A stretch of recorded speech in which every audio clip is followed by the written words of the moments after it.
A Roman emperor stood at his window. Behind him, an empire of 60 million people. Wars raging, plague spreading, advisors screaming for decisions. And what did he do? Nothing. He closed his eyes. He breathed. He sat in silence.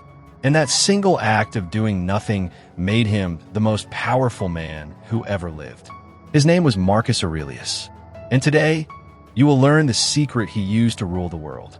But first, let me show you what the world has done to you. Since the moment you were born, you were programmed. Your parents said, keep busy. Your teachers said, work harder. Society screamed, never stop. Rest is weakness. Stillness is laziness. Doing nothing is failure. And you believed every word. So you filled your life with noise. Notifications, messages, tasks, endless scrolling, meaningless meetings. You convinced yourself this was productivity. But deep down, you know the truth. You are exhausted. Your mind is scattered. Your peace is shattered. And no matter how much you do, it never feels like enough. Here is the dark truth no one tells you. Society does not want you to stop. A calm mind is dangerous. A still mind asks questions. A peaceful mind cannot be controlled. But an exhausted mind? That is easy to manipulate. That is easy to sell to. That is easy to enslave. So they keep you busy, distracted, running on a treadmill that leads nowhere. And while you run, your soul slowly dies. Seneca, the great Stoic philosopher, wrote 2,000 years ago, "We are not given a short life. We make it short. We waste it."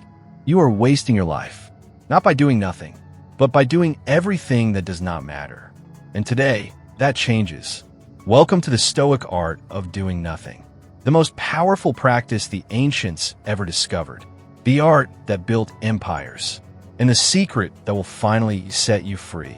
Let me tell you the story of a man who discovered this power in the darkest place on earth. James Stockdale, a Navy pilot, shot down over Vietnam in 1965, captured by the enemy, tortured for 7.5 years, locked in a cell with no light, no hope, no escape. Other prisoners broke.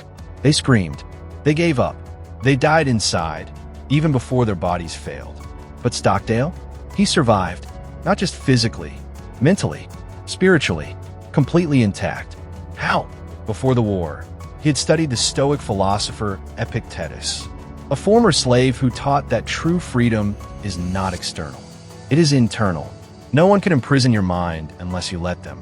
And in that dark cell, Stockdale did not fight the silence. He embraced it. He sat with his thoughts. He reflected. He found peace in the void.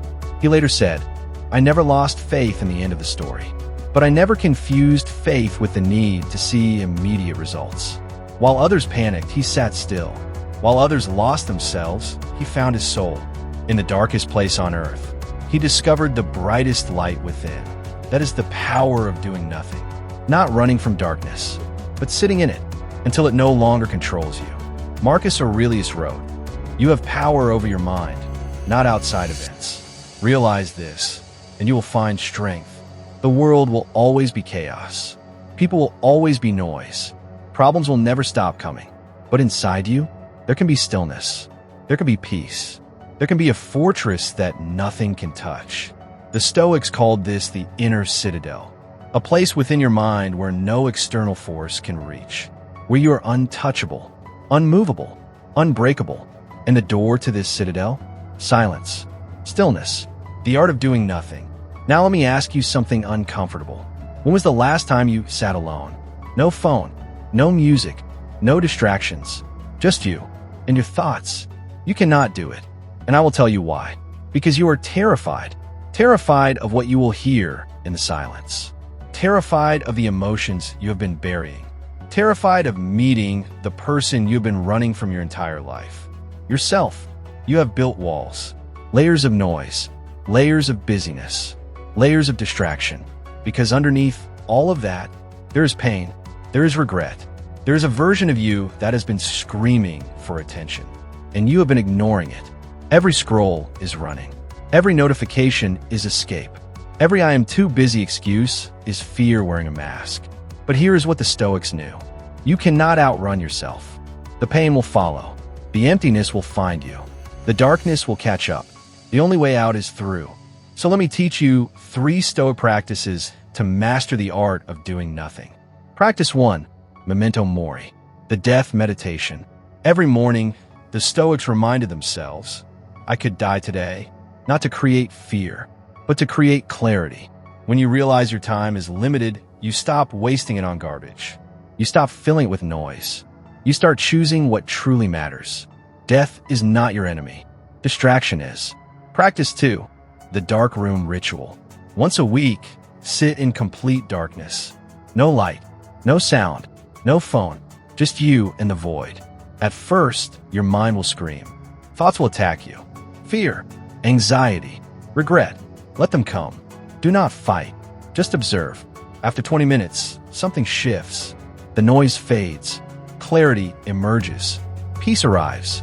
This is where the Stoics found their power. Practice 3, the evening reflection. Before sleep, Seneca would review his entire day. He asked, what bad habit did I resist? What virtue did I practice? Where did I waste my focus? What can I eliminate tomorrow? This is brutal self-honesty. But the unexamined life is not worth living. And the unexamined day is a day wasted. These 3 practices are not easy. They're not comfortable, but they're the price of freedom. Here is what happens when you master the Stoic art of doing nothing. The noise stops. The anxiety fades. The mental fog lifts. And for the first time in years, maybe in your entire life, you can think clearly. You can feel deeply. You can live fully. You stop reacting and start responding. You stop chasing and start attracting. You stop performing for the world and start living for yourself. The outside world will still spin. People will still rush. Society will still scream at you to do more, buy more, be more. But you will sit in silence, unmoved, unshaken, unstoppable, because you will know something they do not. The most powerful thing you can do is nothing at all.